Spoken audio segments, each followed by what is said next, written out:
Hi friends, welcome to Soumya food house YouTube ಚಾನಲ್ಗೆ ಎಲ್ಲರಿಗೂ ಸ್ವಾಗತ. ಬನ್ನಿ, ಇವತ್ತು ಶಾವ್ಗೆ ಫ್ರೂಟ್ಸ್ ಕಸ್ಟರ್ಡ್ ಸಲಾಡ್ ಯಾವ ರೀತಿ ಮಾಡೋದು ಅಂತ ಹೇಳ್ಕೊಡ್ತೀನಿ.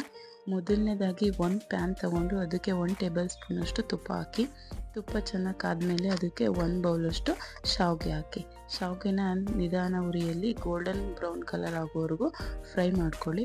ಅದು ಫ್ರೈ ಆಗೋದ್ರೊಳಗೆ ದಯವಿಟ್ಟು ಯಾರೆಲ್ಲ ನಮ್ಮ ಚಾನಲನ್ನು ಹೊಸದಾಗಿ ನೋಡ್ತಾ ಇದ್ದೀರೋ ಕೆಳಗಡೆ ಕಾಣ್ತಿರ್ತಕ್ಕಂತಹ ಸಬ್ಸ್ಕ್ರೈಬ್ ಬಟನ್ ಮೇಲೆ ಒತ್ತಿ ಮತ್ತು ಬೆಲ್ ಐಕನ್ ಮೇಲೆ ಕ್ಲಿಕ್ ಮಾಡಿ.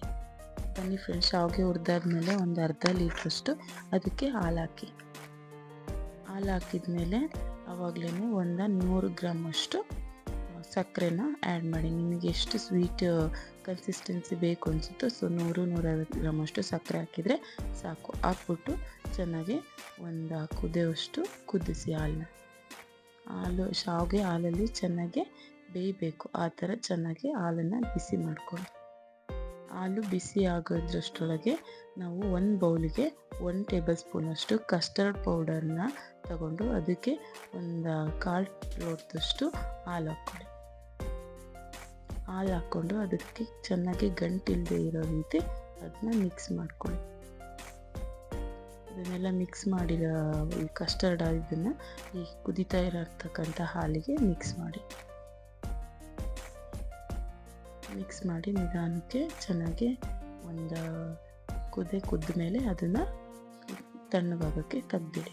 ಅದಾದಮೇಲೆ ಒಂದು ತಟ್ಟೆಗೆ ಎಲ್ಲ ಥರದ ಆ್ಯಪಲ್ಲು, ಸೀತಾಫಲ, ಆಮೇಲೆ ಪಪ್ಪಾಯ, ಬಾಳೆಹಣ್ಣು ಎಲ್ಲ ಹಣ್ಣನ್ನು ಈ ಥರ ಸಿಪ್ಪೆ ತೆಗೆದ್ಬಿಟ್ಟು ನೀಟಾಗಿ ಸಣ್ಣ ಸಣ್ಣ ಪೀಸ್ಗಳಾಗಿ ಹೆಚ್ಚಿಟ್ಕೊಳ್ಳಿ. ದಾಳಿಂಬೆ ಹಣ್ಣು, ಡ್ರೈ ಫ್ರೂಟ್ಸು ಈ ಥರದ ಎಲ್ಲದನ್ನು ಕೂಡ ಸಣ್ಣ ಸಣ್ಣದಾಗಿ ಕಟ್ ಮಾಡಿ.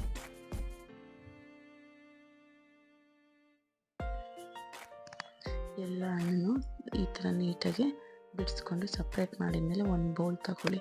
ಒಂದು ಬೌಲ್ಗೆ ನಾವು ತಣ್ಣು ಮಾಡಿಟ್ಟಿರ್ತಕ್ಕಂಥ ಶಾವ್ಗೆ ಹಾಲಿತ್ತಲ್ಲ ಕಸ್ಟರ್ಡು, ಅದನ್ನು ಇದಕ್ಕೆ ಹಾಕ್ಕೊಂಡು ಅದಕ್ಕೆ ಆ್ಯಪಲ್ಲು, ಆಮೇಲೆ ಪಪ್ಪಾಯ, ದ್ರಾಕ್ಷಿ, ಸೀತಾಫಲ, ಬಾಳೆಹಣ್ಣು, ಕಪ್ಪು ದ್ರಾಕ್ಷಿ, ಆಮೇಲೆ ದಾಳಿಂಬೆ ಹಣ್ಣು, ಆಮೇಲೆ ಡ್ರೈ ಫ್ರೂಟ್ಸು, ನಮಗೇನು ಡ್ರೈ ಫ್ರೂಟ್ಸ್ ಬೇಕು ಅನಿಸುತ್ತೋ ಯಾವ ಥರದ ಗೋಡಂಬಿ, ಪಿಸ್ತಾ, ಬಾದಾಮಿ ಅದನ್ನೆಲ್ಲ ಡ್ರೈ ಫ್ರೂಟ್ಸ್ ಹಾಕ್ಬಿಟ್ಟು ಚೆನ್ನಾಗಿ ಮಿಕ್ಸ್ ಮಾಡಿದರೆ ಸಿಂಪಲ್ಲಾಗಿ ಈ ಬೇಸಿಗೆ ಕಾಲಕ್ಕೆ ತಂಪಾದಂತಹ ಫ್ರೂಟ್ ಸಲಾಡ್ನ ನಾವು ಮನೆಯಲ್ಲೇ ಆರಾಮಾಗಿ ಮಾಡಿಕೊಂಡು ತಿನ್ಬೋದು. ಎಷ್ಟು ಟೇಸ್ಟಿಯಾಗಿರುತ್ತೆ ಮತ್ತು ಮನೆಯಲ್ಲೂ ಕೂಡ ತುಂಬ ಖುಷಿ ಪಡ್ತಾರೆ. ಅದಾದಮೇಲೆ ಒಂದು 4 ಕೇಸರಿನ ಆಪ್ಷನ್ನು, ನಿಮಗಿಷ್ಟ ಆದರೆ ಒಂದು 4 ಕೇಸರಿ ದಳ ಹಾಕ್ಕೊಂಡು ಎಲ್ಲ ಚೆನ್ನಾಗಿ ಮಿಕ್ಸ್ ಮಾಡಿ. ಎಲ್ಲ ಚೆನ್ನಾಗಿ ಮಿಕ್ಸ್ ಆದಮೇಲೆ ಅದನ್ನು ಒಂದು ಸರ್ವಿಂಗ್ ಬೌಲ್ಗೆ ಹಾಕಿ.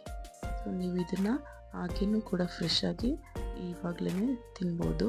ಇಲ್ಲ ಬಿಸಿಲು ಆಗಿರೋದ್ರಿಂದ ನೀವು ಇದನ್ನು ಸ್ವಲ್ಪ ಹೊತ್ತು ಫ್ರಿಜ್ಜಲ್ಲಿ ಇಟ್ಟರೆ ಫುಲ್ಲು ತಣ್ಣಗಾಗುತ್ತೆ. ಒಂದು ಸ್ವಲ್ಪ ತಣ್ಣಗಾದ್ಮೇಲೆ ತಿಂದರೆ ಟೇಸ್ಟು ಇನ್ನೂ ಕೂಡ ತುಂಬ ಚೆನ್ನಾಗಿ ಬರುತ್ತೆ. ನೀವು ಕೂಡ ಮನೆಯಲ್ಲಿ ಒಂದ್ಸಲ ಟ್ರೈ ಮಾಡಿ.